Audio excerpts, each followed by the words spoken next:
pétille, femme gentille, que nos bébés brûlant l'amour et l'amour. C'est des gars qui ne pensaient pas à la mort. Je vois, je chante et me bat tour à tour. Mais c'est des gens qui se seraient fait tuer. On des compagnons, des deux drapeaux. Et notre frères et nous sommes de paille à le trouver. Les goums marocains sont constitués au Maroc en 1908. Les goumiers sont des volontaires liés par un acte d'engagement. D'abord supplétifs, puis opérationnels, ils combattent en 1940 en Tunisie face aux Italiens. Les goums sont réorganisés en 1942 lors du débarquement allié en Algérie et au Maroc. C'est un soldat très intéressant pour l'armée française et pour les affaires indigènes qui l'emploient, car il est peu exigeant. De plus, il est très endurant, il est capable de marcher 50 à 60 km. Quand on dit marcher, c'est presque courir. On appelait les goumiers la cavalerie à pied. Il est capable de se déplacer très très rapidement. Et au bout des 50 à 60 km, par exemple, faire une séance de tir et être très très performant. Ils étaient particulièrement doués. C'est un homme très rustique, qui a l'habitude de la montagne, qui a l'habitude de la forêt, qui a un regard très perçant, qui est très habitué à regarder les choses au loin, qui sait tirer naturellement très bien, et donc il fait un remarquable combattant de troupes de montagne, parce qu'il a craint ni le chaud, ni le froid, il n'a pas peur d'arbre, même s'il a faim, il continue à se battre. Donc c'est vraiment un soldat remarquable, et l'expérience a démontré que ce soldat-là était supérieur dans le même type d'emploi que les soldats européens. J'ai été très surpris les premières fois, les premiers jours, mais par la suite, je me suis émerveillé d'appartenir à une unité combattante comme les goums marocains. Armée singulière tout d'abord par son apparence, elle l'est également dans le nom donné à ses unités. Pas de régiment ou de bataillon. Un goum regroupe 200 goumiers, un tabor 800 et un groupement de tabors marocains 2200. 4 groupements de tabors marocains participeront au combat de la Deuxième Guerre mondiale. Parce que dans un goum, vous aviez 2 officiers français, 8 sous-officiers français, pour une compagnie de 200 hommes. Le français était donc la minorité, quoi. Un Français avec eux, pour eux, c'était, je ne dis pas supérieur, mais ils comptaient dessus. En 1943, 9000 goumiers se battent aux côtés des armées alliées sur plusieurs fronts en Europe. À la fin de la Deuxième Guerre mondiale, 18 000 goumiers auront pris part au conflit. Des pertes s'élèvent à 9000 hommes.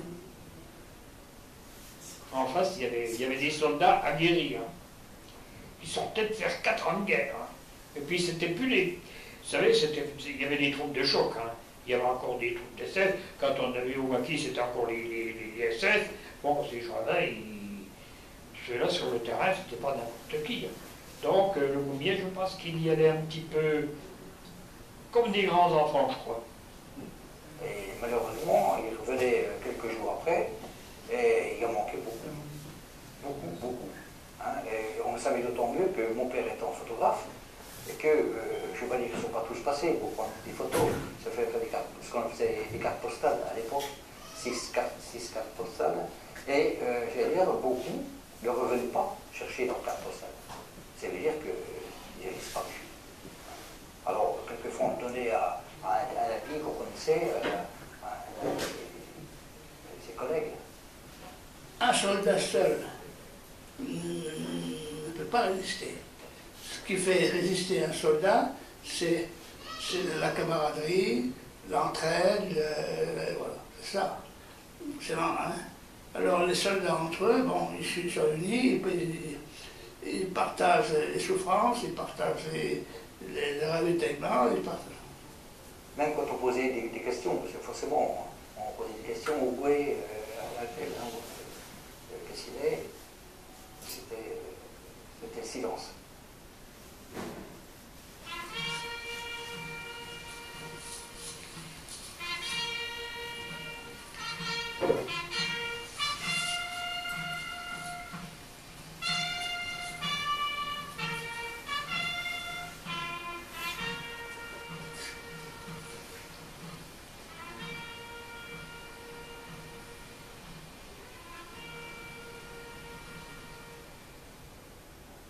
En Afrique, en décembre 1942, on va envoyer 2 groupements de Tabor en Tunisie, qui vont combattre face à une armée très mécanisée et très blindée, qui est la célèbre Afrika Korps allemande. Ils seront encore mal équipés, trop légèrement équipés, mais comme ils combattront surtout dans les montagnes, ils vont tenir tête à cette armée et ils vont se couvrir de gloire, puisqu'ils vont terminer la campagne en mai 1943, en étant à peu près 4000 hommes, ayant fait près de 10 000 prisonniers italiens et allemands. Beau bilan pour des gens mal équipés. Je ne sais pas s'ils se rendaient toujours compte de là où ils allaient. Je pense qu'ils partaient, il faut qu'on les chasse, et on va les chasser, et en avant. Et le Godem, en avant, en avant, en avant. À tel point que le général Patton, qui projette d'envahir la Sicile, va demander l'appui des Goums pour la Sicile. Ça nous a fait un plaisir immense de voir des Goumiers arriver chez nous. Parce que bon, mais la surprise était quand même, disons, totale, parce qu'on ne s'attendait pas, que voulez-vous, les libérateurs pour nous, c'était quoi? Les libérateurs pour nous, c'était les Français d'abord. On ne pouvait pas se représenter l'armée marocaine, on ne pouvait pas se représenter les Goums. Il y a des civils qui nous prenaient pour certaines unités un peu spéciales, ce qui était le cas. D'autres qui nous prenaient pour des gens sales, je sais pas moi, ignorants. Mais par contre, il y en a d'autres qui étaient très bien avec nous. Ils ne donnaient pas l'impression d'être des militaires, puisqu'ils avaient leur grand manteau, rayé avec le bonnet. Ça donnait plutôt l'impression d'une cape qu'un habit militaire. Ces militaires, pas comme les autres, surprennent les Alliés par leur grande capacité combative et leur allant. Ce sont donc eux qui sont choisis pour libérer la Corse. Les Goumiers qui débarquent en Corse le 23 septembre vont mettre quelques jours pour traverser la Corse en passant par le centre de la Corse, par la chaîne de montagne de la Corse, et en passant par le col de Teguim, juste au-dessus de Bastia, vont arriver à Bastia assez rapidement et, de par le fait, chasser les Allemands qui réembarquent pendant toutes ces journées au fur et à mesure à Bastia. Donc Bastia est libéré, la Corse est libérée, c'est le premier département français libéré, et il est libéré par les Goumiers français. Quand ils partaient au combat, ils partaient très tôt le matin, et ils chantaient avec des chants, alors là, nous ça nous surprenait, quoi. Hein, des chants où il y avait un qui chantait ou deux, et tous les autres qui répétaient derrière. Ça donnait vraiment une impression de force, de puissance, et c'était intriguant. Moi, le souvenir, c'est le cri qu'il poussait quand il partait au front. C'est toujours le cri dans les oreilles. C'était le cri le plus gros, et c'était extraordinaire. Et ça, je le lisais toujours dans l'oreille. On entendait des cris, c'était affreux. Les cris couvraient presque la fusillade. Ils descendaient là-dedans en courant, ils criaient, ils hurlaient. Les gens se demandaient ce qui allait leur arriver, et c'était les Goums qui descendaient. Et croyez-moi que les Allemands n'en venaient pas à la bouche. Parce qu'eux aussi se demandaient bien ce qu'ils avaient aux fesses, hein, c'était deux ans. Mais les Goumiers, quand ils partaient au front, ils étaient toujours impeccables. Et ils partaient en chantant.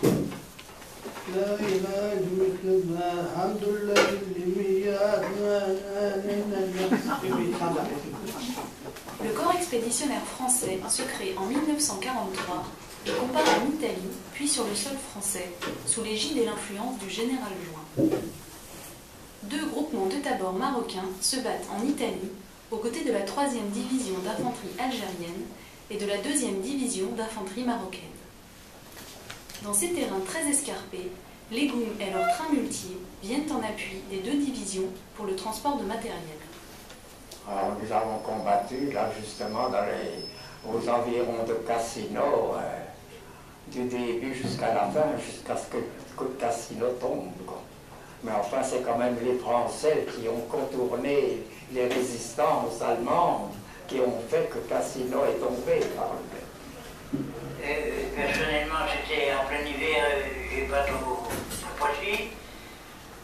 On l'a foutu sur le Belvédère, c'était à droite de Cassino. Bon, c'était une tactique militaire du général Join, hein, qui a engagé les tirailleurs d'abord à travers les montagnes, et qui après a engagé les goums dans les endroits les plus escarpés.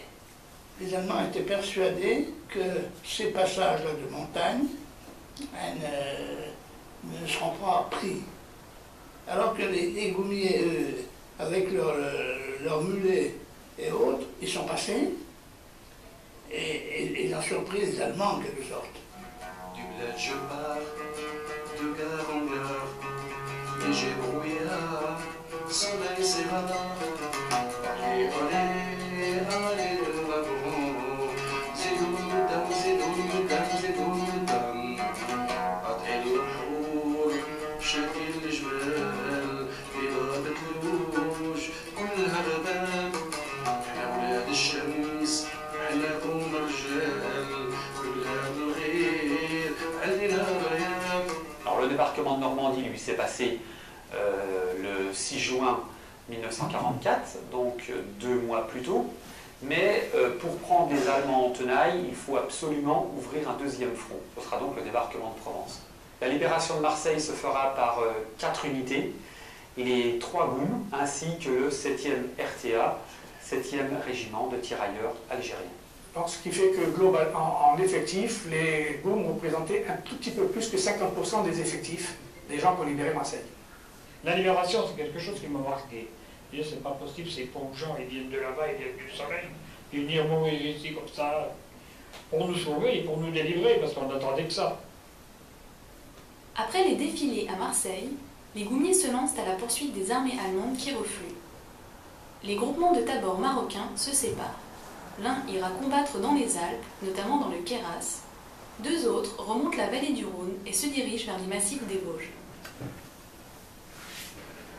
Depuis le début de leurs engagements, depuis novembre 1942, ils sont systématiquement engagés en terrain montagneux, sauf exception Marseille.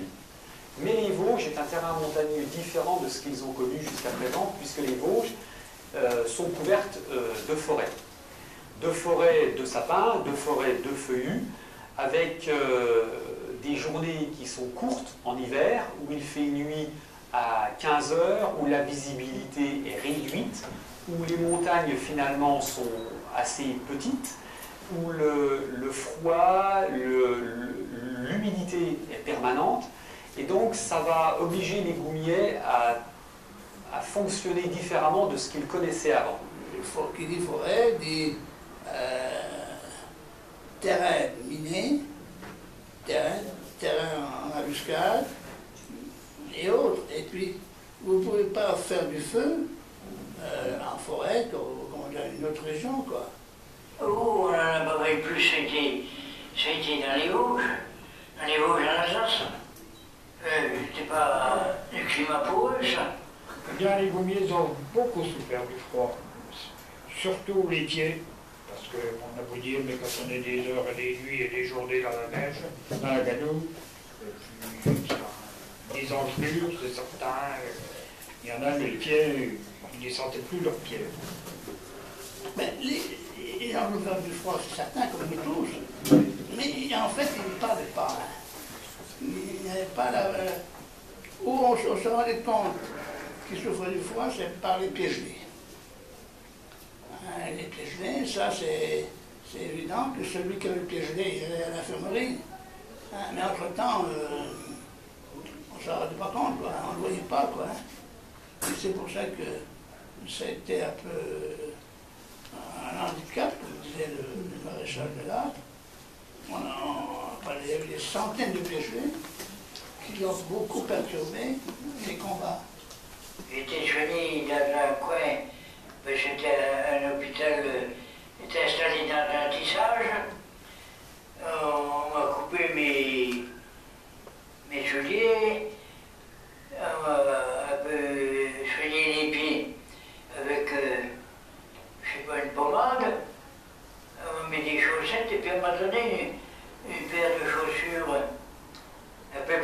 et puis 3 jours après, ben, j'ai retrouvé le 86e goum. Dans les Vosges, les goumiers interviennent notamment dans le ravitaillement des tirailleurs lors des combats du Haut-du-Fain. Ils transportent des vivres, de l'eau, des rondins et des barbelés pour permettre au 6e régiment de tirailleurs marocains de fabriquer des abris. Dès automne 1944, les goumiers évacuent des civils situés près des lignes allemandes. Le symbole de l'espérance, le rouge est aussi pur que notre sang, ce sang que nous offrirons à la France, peut-être un jour en combat triomphant. Moi, le capitaine m'avait dit, si un jour un goumier vient te demander qu'est-ce qu'il y a dans la boîte, tu lui réponds un cachalouf. Ça veut dire qu'il n'y a pas de cochon. C'est lui qui faisait la faute, le péché d'Allah, c'était nous. Alors, il mangeait de bon cœur parce qu'on lui avait dit qu'il n'y avait pas de cochon. Les goumiers aimaient beaucoup les goums parce que chez nous, il n'y avait pas de cuisine roulante. Le goumier touchait ses rations crues et puis il les écrivait comme il voulait.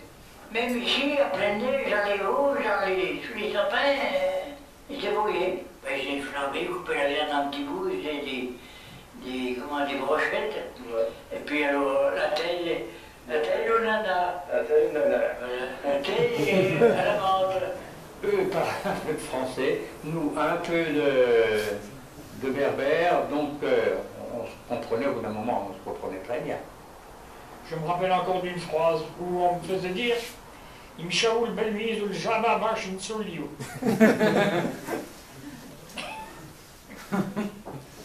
Ils allaient sans doute à la mosquée pour prier.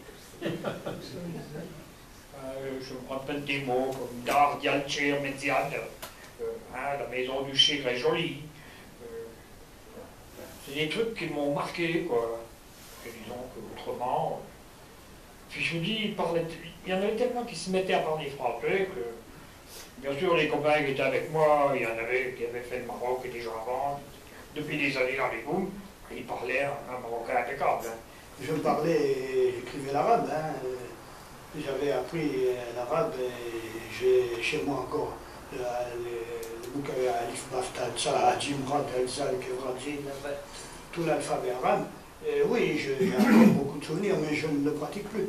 Quand on ne le pratique plus, comme moi, depuis plus de 50 ans, on oublie beaucoup.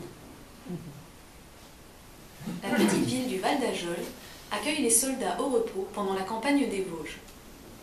Les goumiers logent chez l'habitant et créent des liens particuliers avec les Ajolais. Monsieur Léo Durupt, photographe de son métier et habitant la ville, immortalise leur passage. Alors effectivement, il venait à la maison. On a des souvenirs formidables, il se fait photographier. Et quelquefois, il me demandait, moi j'étais une petite gamine, il me demandait de poser avec eux. Alors, la population, au départ, elle était surprise, c'est ce que je disais, moi-même, mais la population a accueilli, parce que c'était pour nous quand même des libérateurs déjà, des gens qui nous libéraient du nazisme et des Allemands. Donc, ils ont été très très bien reçus. Quand je dis bien reçus, c'est pas uniquement au visuel, c'était vraiment à la maison, c'est-à-dire qu'ils mangeaient avec les habitants.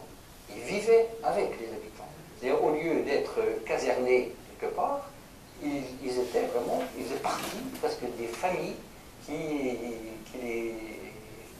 ils s'éprouvaient.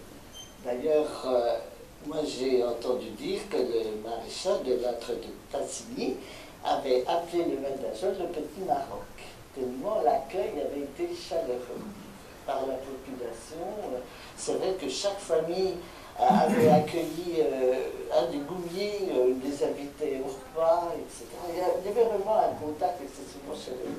Quand ils jouaient dans la neige, c'était vraiment des enfants, quoi, des gros enfants. Donc des jeunes, oui, ils devaient être des jeunes. On n'a pas le droit d'engager en dessous de 18 ans. Mais chez un goumier, comme il n'y a pas d'état civil et pas d'acte de naissance, si le gars était costaud et qu'il faisait 18 ans, on le prenait. Mais on n'était pas du tout sûr qu'il avait 18 ans. À la suite de la difficile campagne des Vosges, les Goums, la première armée et la 2e division blindée du général Leclerc libèrent l'Alsace. Ils envahissent ensuite l'Allemagne. C'était des gars impeccables. Qu'il fallait connaître, ne pas faire de fautes, mais il n'y avait pas de problème, comme actuellement, de racisme et tout ça. Ça n'existait pas. Ça n'existait pas.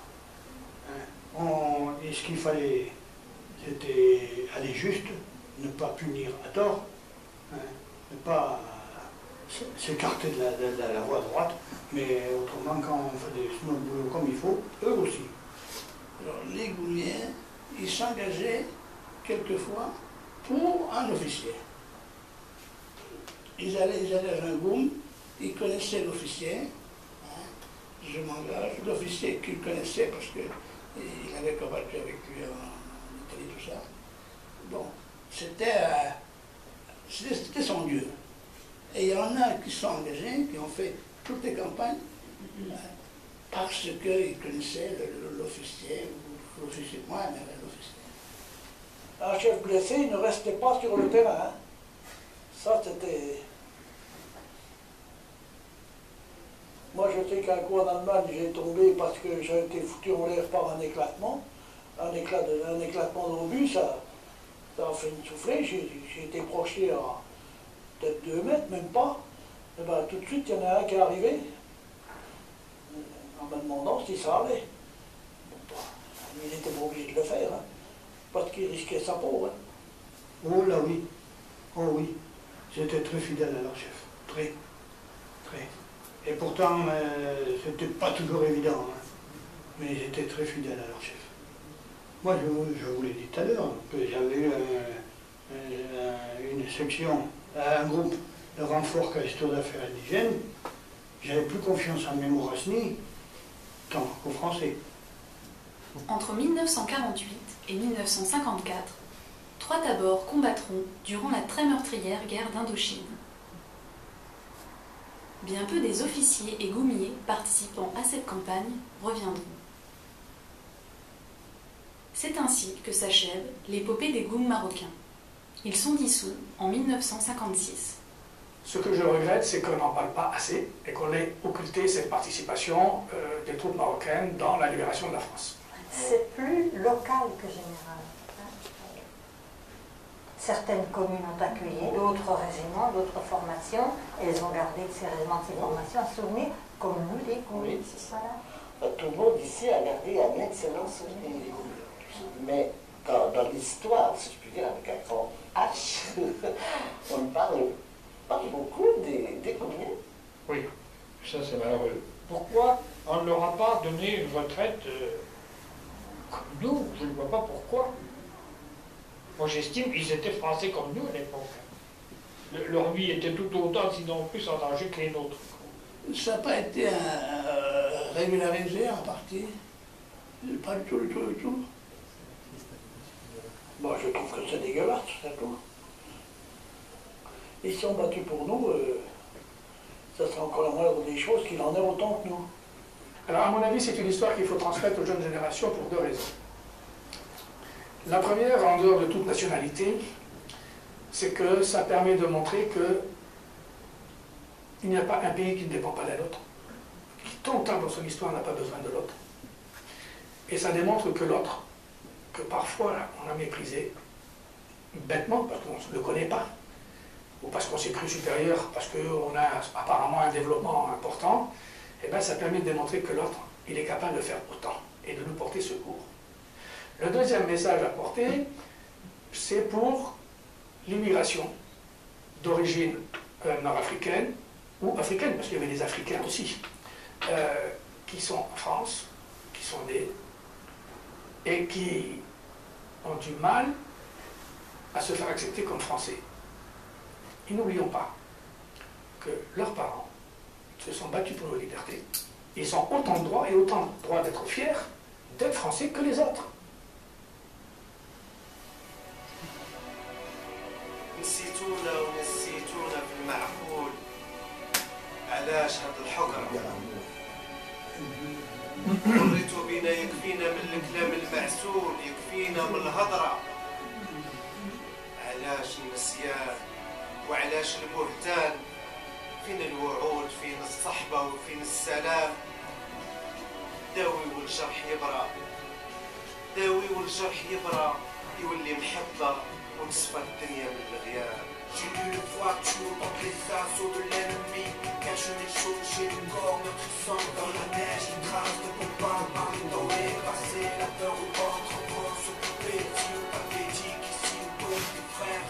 Si on t'avait dit qu'ici t'as embrassé la terre. Tu souffres encore, tu regardes les autres. Que reste toujours mon pas, c'est cruel, c'est peur de l'autre.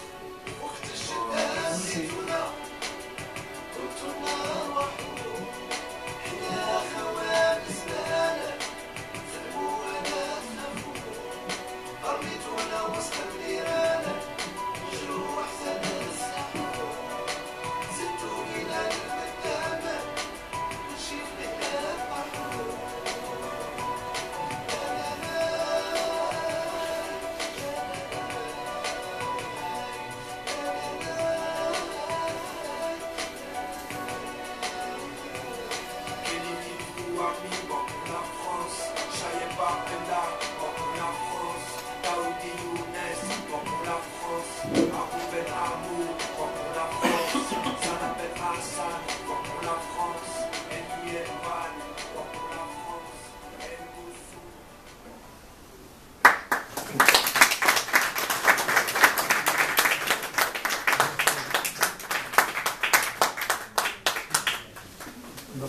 J'ai parlé tout à l'heure.